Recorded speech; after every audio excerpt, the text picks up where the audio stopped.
Blockchain as a tech for real world challenges is often lost among the 5-minute news cycle noise that tends to focus on blockchain only as the tech behind Bitcoin, cryptocurrency, and/or NFTs. However, blockchain can be used to better our day-to-day lives and support communities around the globe to increase financial inclusion initiatives and climate resiliency efforts. On this episode, I chat with Ken Kou about how Mercy Corps Ventures is leveraging blockchain to make real-world positive impacts and create new opportunities for communities across the globe. I'm Jarrett Carpenter, and this is More Than Blockchain.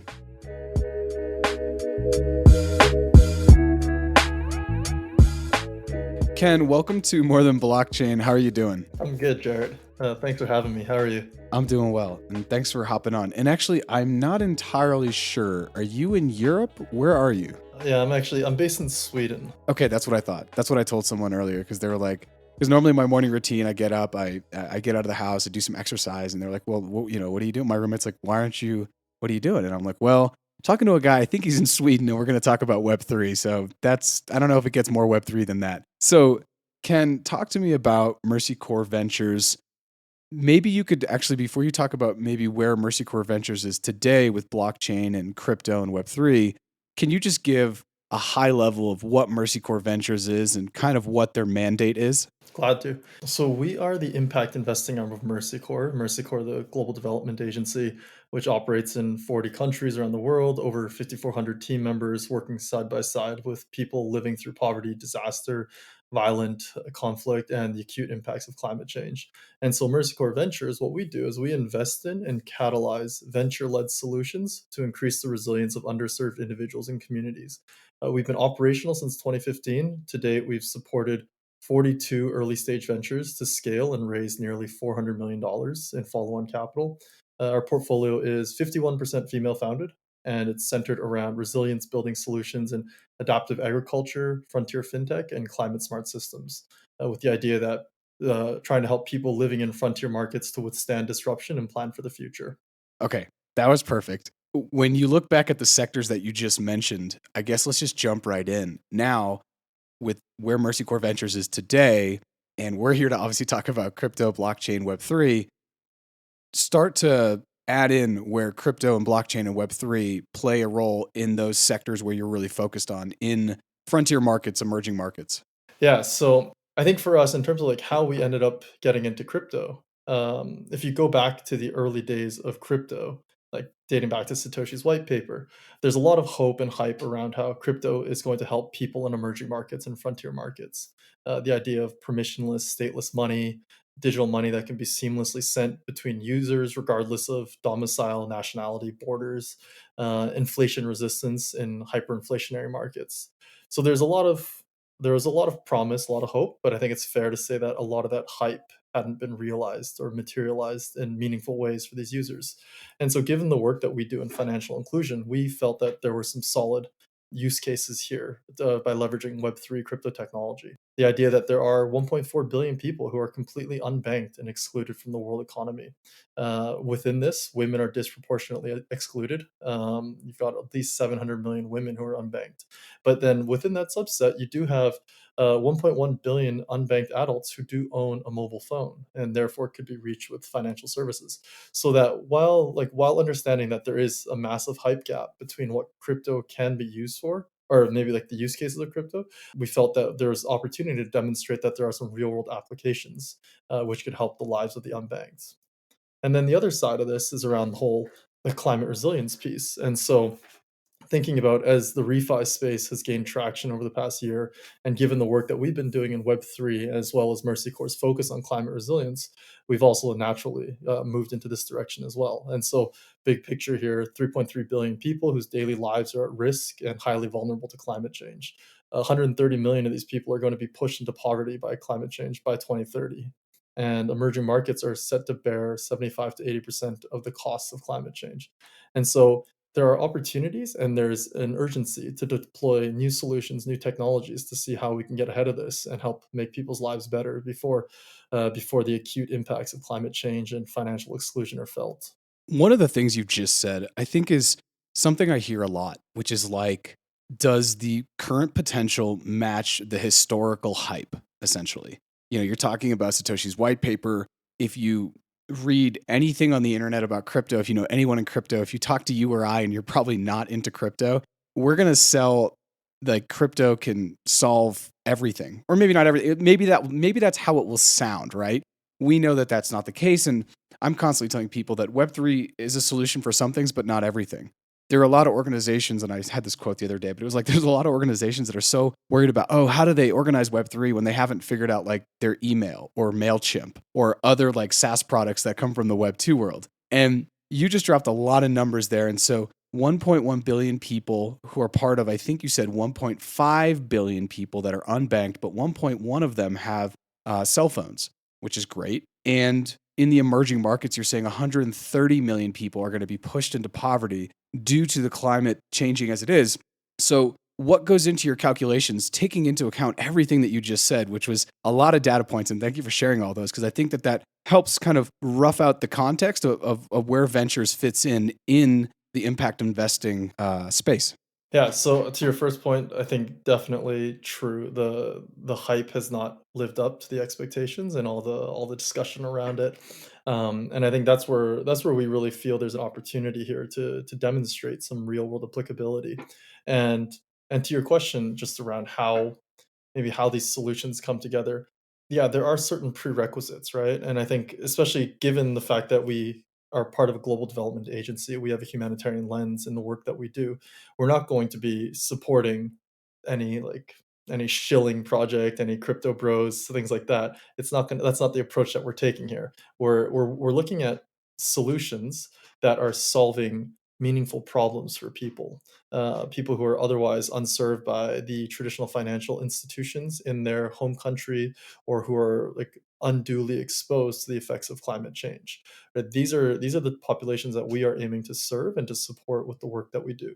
And when it's appropriate, and I think this is probably the key thing, right? It's when it's appropriate, and we think that blockchain or broadly Web3 crypto can actually be beneficial towards solving these problems, then we'll come in with that solution, right? But I think it does come back. We are being very thesis driven in terms of how we're coming about this. We're not going to say that Web3 and crypto is going to save everything. That's clearly not the case. I think there's a huge amount of hubris in anyone who wants to declare such a thing.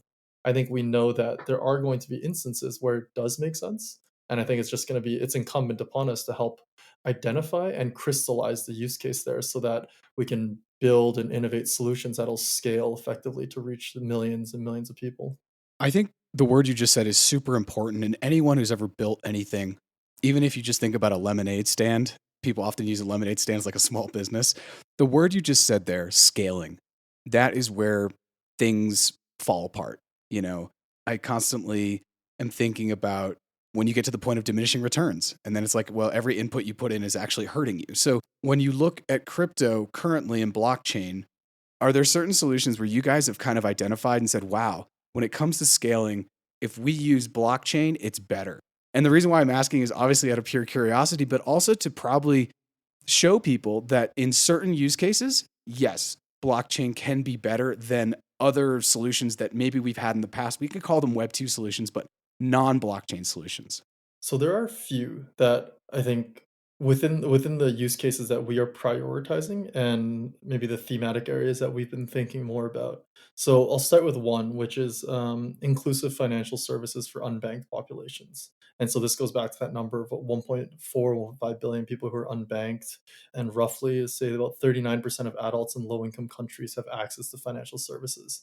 Now, with decentralized finance, DeFi, everything that's been building over the past 2 3 years, I think we're finding some real world use cases or applicability where crypto can actually be deployed in emerging markets to help solve this financial exclusion gap. One example is the idea of how can you build access to credit for otherwise financially excluded populations. And so we've been looking at this from the perspective of micro and small entrepreneurs or MSMEs.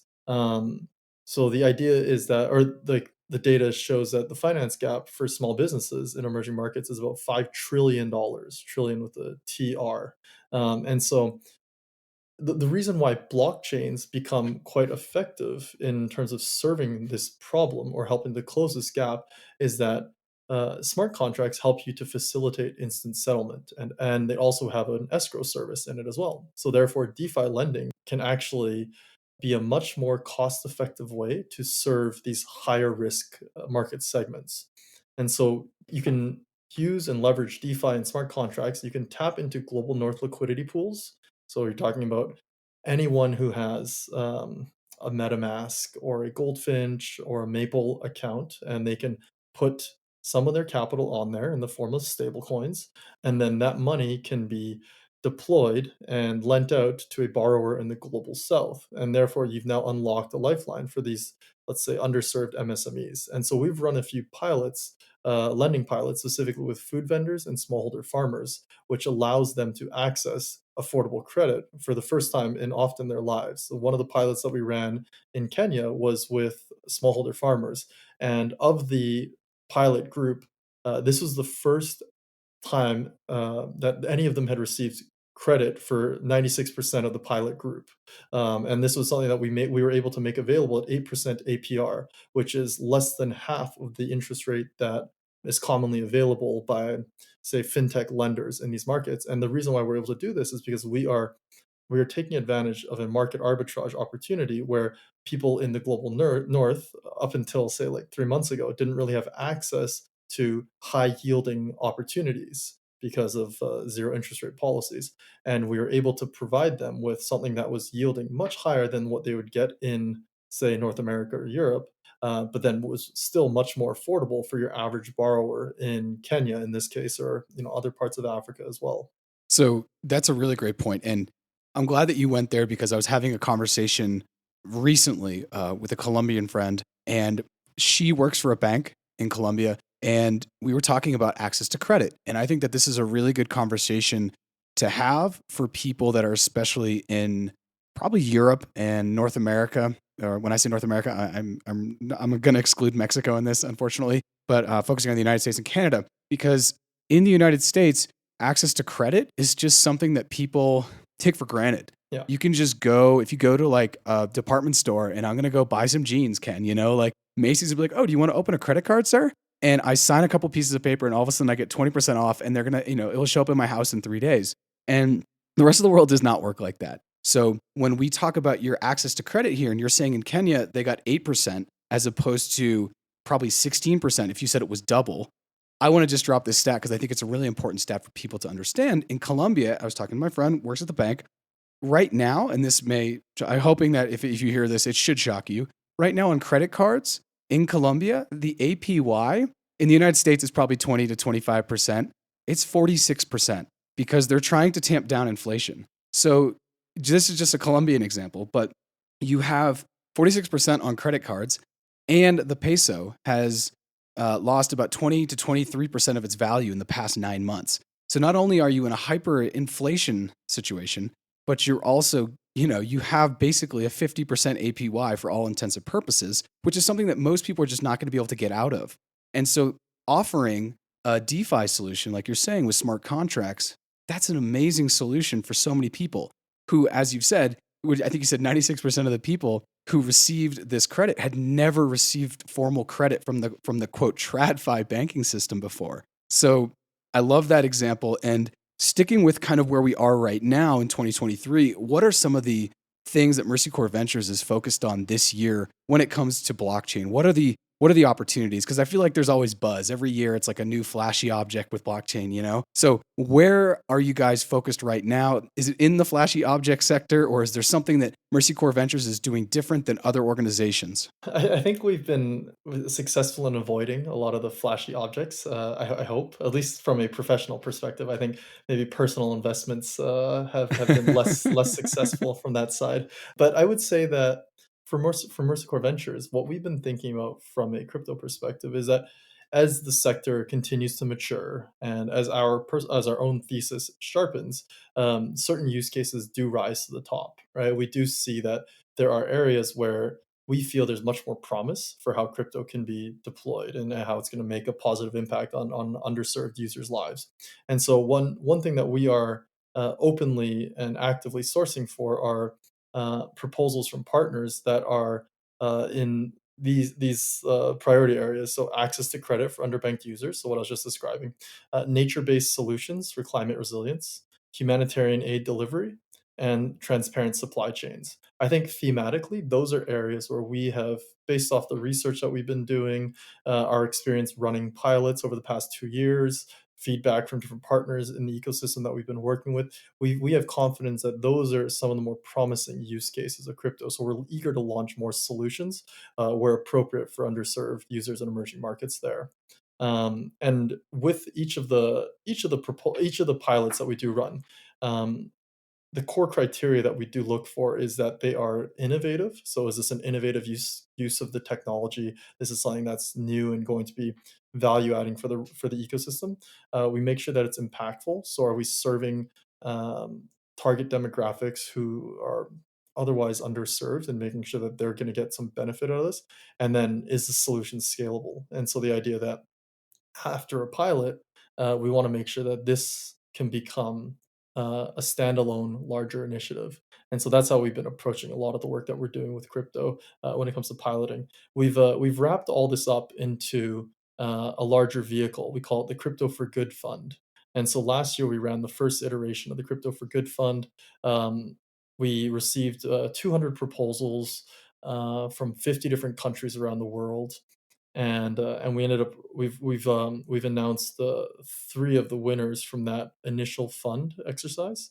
And so this year, just a few weeks ago, we've opened up the second round of the Crypto for Good fund, and so we're looking for pilot partners all around the globe who are working on those priority areas and more, with focus on emerging markets for underserved users. Of those four, I believe there are four priority areas. Mhm. Which one do you think is the one that's going to start to take up a lot more market share and a lot more of your investment time and kind of analysis? Because the story in my head is it's going to be impossible that they say 25%, 25%, 25%, Of course. 25%. Which one of those do you think in 5 years is going to be, if we're going to think of the Pareto principle here, going to be taking 80% of the investment portfolio? I think each of these 4, you're gonna and this is probably a cop out, but I would say that each of these 4 is gonna have significant growth. Just talking about, like, climate smart solutions as a start, right? So, there's expected to be $23 trillion climate smart investment opportunity by 2030 into frontier markets alone.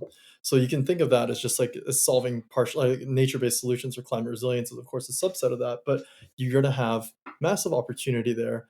You see the carbon markets have the average price of a carbon credit has doubled in the past year. Demand for it has also gone up, I believe, 4x. There's huge demand and huge need for these solutions, and so you're going to see that these are going to crop up, and it's going to take up more and more of the airtime. Access to credit for underbanked users. This is something that is um, it's going to get trickier now that we're in a higher interest rate environment, but this is still a very critical engine for growth. And as development finance institutions move away from um, grant models and try to find maybe more blended finance solutions, you're gonna see more players entering this space, and you're going to see a greater need for innovative solutions for solving this. And so you have a massive need. I think it was a $5 trillion funding gap, is what I mentioned earlier. So that's just like right now alone for MSMEs in emerging markets. So broadly speaking, that's going to be a huge opportunity there. So whoever can actually meaningfully take a chunk of that, you're going to see a lot of big winners there. Um, Humanitarian aid delivery, like we were just talking about, the number of people on the move, IDPs or refugees, is increasing, unfortunately. You have more people being pushed out of their homes because of the effects of climate change. And unfortunately, conflict is rising around the world. And so you're going to have more people who need humanitarian aid. And which is why organizations like Mercy Corps exist. And I think as donors push for greater transparency, there's going to be more of an argument around why blockchain can be beneficial for delivering and distributing humanitarian aid. So again, you're going to see this thing grow quite quickly as well. And then lastly, on the transparent supply chains, this is an area, I think this is probably one of the first big proposed use cases around crypto. If you go say like go back like or blockchain, you go back 5, 8, 10 years. the fact that you have a decentralized ledger with a shared consensus mechanism, this was supposed to be how the supply chain of the future was going to work, so that you could make sure that you had full transparency. You could make sure that fair trade was really fair. That people at the farmers and the traders at the base of the supply chain were actually getting a living wage out of it. I think in practice, we have not seen this materialize still.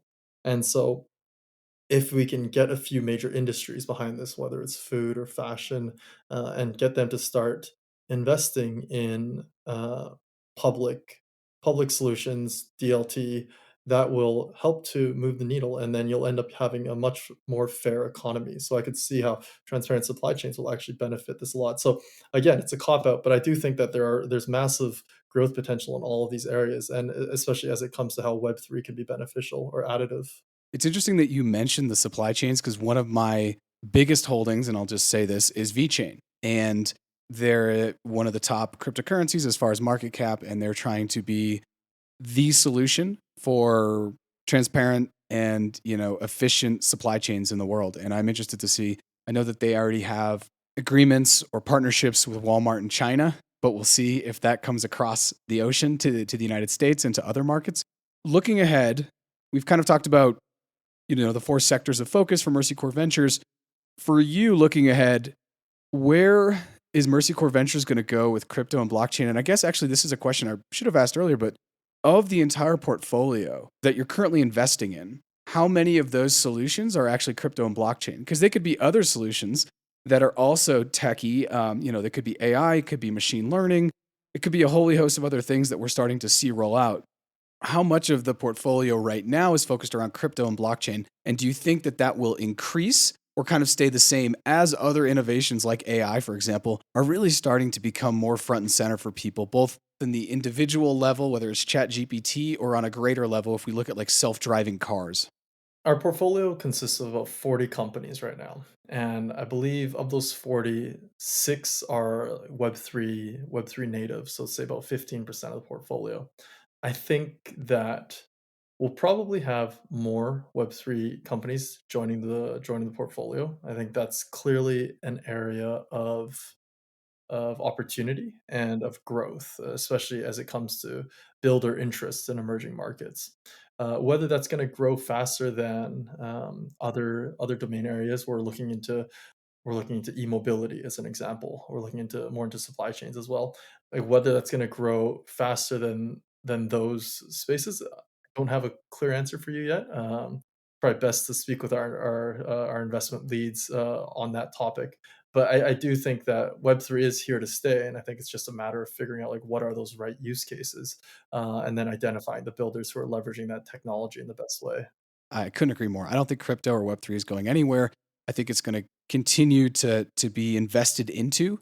And one of the things that you said earlier in a comment, you said, we're in this high inflation environment and we're in this high, basically, interest environment as governments and the world tries to basically tamp down inflation. We're trying to slow the velocity of money. So we're increasing how expensive it is for people basically to get debt or credit. How does the macro impact you guys that are on the ground, kind of in the micro? So I guess my question is, are you guys on calls like, wow, the Fed's going to keep raising rates? How is that going to, impact some of the stuff we're trying to do? Yeah, there's no denying this. Interest rates go up, risk appetites go down. So from a funder perspective, from an investor perspective, you start flocking towards safer havens, safer assets. Impact investing in emerging markets is one of the riskier assets classes that you can find. And so I think a lot of the founders and builders that we work with, they're feeling the heat. They're feeling the crunch here when it comes to much longer timeframes to fundraise, much harder to get in front of the right investors. Investors are slower to deploy and kind of holding back on their capital. So you have more down rounds, or you just have rounds that aren't really closing. So my hat's off to all the builders who are trucking through this, because I think this got to be an incredibly challenging time to be an entrepreneur. But as they say, bear markets are for builders, and I think the companies that are going to come out of this period are going to be resilient, and they're going to be future proofed, and willing to, or ready to tackle the next challenges head on. And that's part of our commitment as well as a fund and as a team, that we are going to continue to deploy. We're going to continue to support entrepreneurs. And with the Crypto for Good fund too that we just launched, we're still putting our money out there, and we're still trying to find values aligned builders who are launching the right technology, launching the right solutions, to help close some of these intractable problems that we as an organization have been intent on solving. So yeah, while the overall landscape is certainly more bearish than it was a year ago, I think you still have committed builders and entrepreneurs who are out there on the front lines really trying to solve these problems, and hopefully you have sufficient funder interest to help grease the wheels so that growth can continue to happen. One of the biggest projects that I see that's making a lot of moves in this bear market, as you said, bear markets for builders, is Polygon. And every month they do something that I'm like, wow, like, okay, okay, guys, we know you're not going anywhere. And so Mercy Core Ventures, you guys just recently locked down a partnership with them. Do you want to speak on that a little bit? Because I think that that's huge for Mercy Core Ventures and obviously for Polygon. Yeah, of course. We're really excited and grateful for this partnership. So Polygon Labs, the team behind the Polygon ecosystem, we've entered a partnership with them, and through this partnership, there's going to be three pillars that we work on. So one is funding blockchain pilots, and these pilots are going to be focused on people who are excluded from the traditional financial system. So what we were talking about earlier, with the focus on underserved communities and emerging markets. And then on top of that, we're going to be having a series of blockchain hackathons. And so this is going to be for developers building solutions specifically for emerging market users. And so the idea here being that a lot of what's happening in the crypto world is still, of course, global north focused. And so how do we put the right incentives and the right systems in place to have solutions built by the local community for users in that community? Because nobody knows those problems better than people who are living those day to day.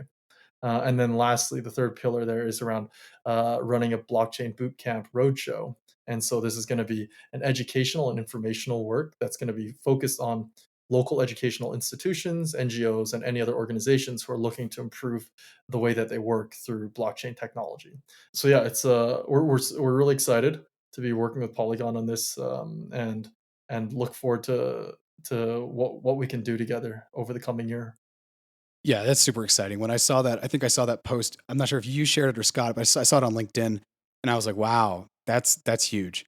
It's a really big partnership, and so congrats to Mercy Core Ventures for making that. And I think those three initiative areas are beautiful, and they're going to hopefully help to continue to build the ecosystem in the right way. Looking at the Crypto for Good fund, because you've just launched that, do you want to speak a little bit about that? I feel like wouldn't be doing my job if I didn't ask you to speak a little bit about what that looks like and how people can get into it, because I think that they still have time. I believe the application window is still open even when this comes out, which will be in a couple days, mid-March. If you want to talk about that, that would be beautiful. Yeah, of course. So the genesis behind this is that we've been running pilots for over 2 years when it comes to Web3. And originally, a lot of our deal flow, if you'll call it that, it was coming from within our portfolio companies, and it was coming from our network. And the challenge that we had faced there was that, because it's only things that within your bubble, you end up getting not the greatest diversity of ideas. And so what we decided to do, and also in the spirit of Web3, is we wanted to decentralize this process a bit more. And so what that resulted in was the first Crypto for Good fund that we launched last March. And so, as I mentioned, we had over 200, or about 200 applicants from around the world, and we felt that this became a way for us to democratize access to grant funding for builders, and that was something that was really important to us, especially just given like the values and ethos that we try to maintain. And so with the second round of it, we're doing the same thing. We're targeting impact driven entrepreneurs and tech focused startups with a preference for gender balanced and locally led teams. On top of that, the in terms of what we're looking for, it's startups who are building innovative Web3 solutions that have the massive potential to reach scale with blockchain technology. The where it's going to be solutions for financially underserved populations in frontier economies, specifically Asia, Africa, Latin America. And then in terms of the one big thing that I do want to note is that the impact focus, and this is again because we are an impact investor, because we are part of Mercy Corps, we have very strong roots in building and generating social impact. And that's the same goes for the Crypto for Good fund. And so with this opportunity, we're focusing on financial and climate resilience. The populations that we're trying to serve are smallholder farmers, refugees and migrants, unemployed youth, informal workers, women, micro entrepreneurs. These are groups that are typically underserved or neglected by traditional systems, and we want to make sure that these communities and populations are put at the front and center of any solution, especially taking a human-centered design approach to make sure that what's being built is going to be tailored towards the problems that they face.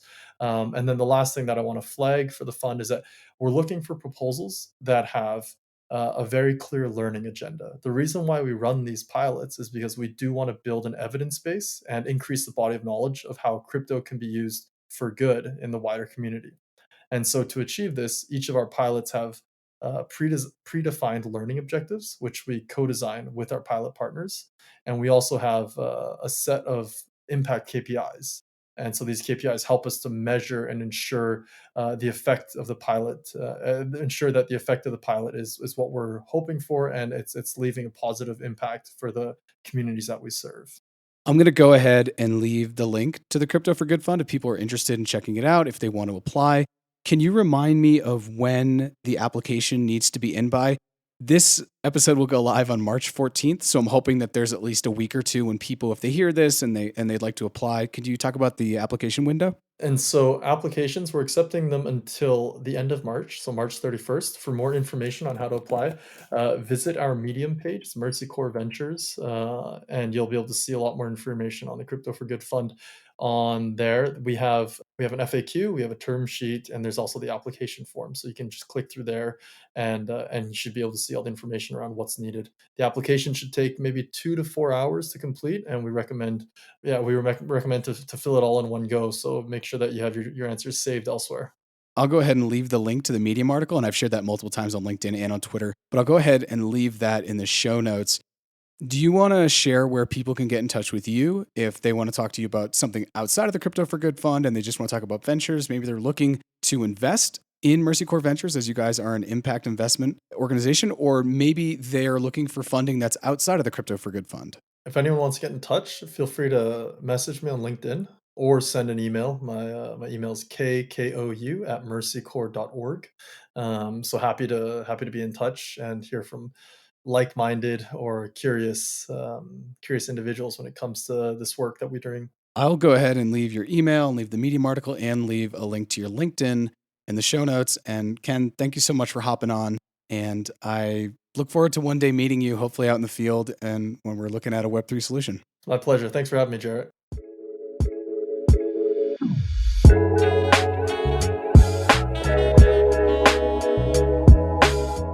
Thanks for checking out this episode of More Than Blockchain. And to get in touch with Ken, to learn more about Mercy Core Ventures, and to read up on the Crypto for Good funding, go ahead and check out this episode's show notes. As always, be sure to follow us on social media at More Than Blockchain. And if you enjoyed this episode, please go ahead and do two things. Subscribe to the pod no matter where you're listening to us, and drop the link to a friend, family member, or colleague. Thanks for checking out More Than Blockchain, and I'll see you next time.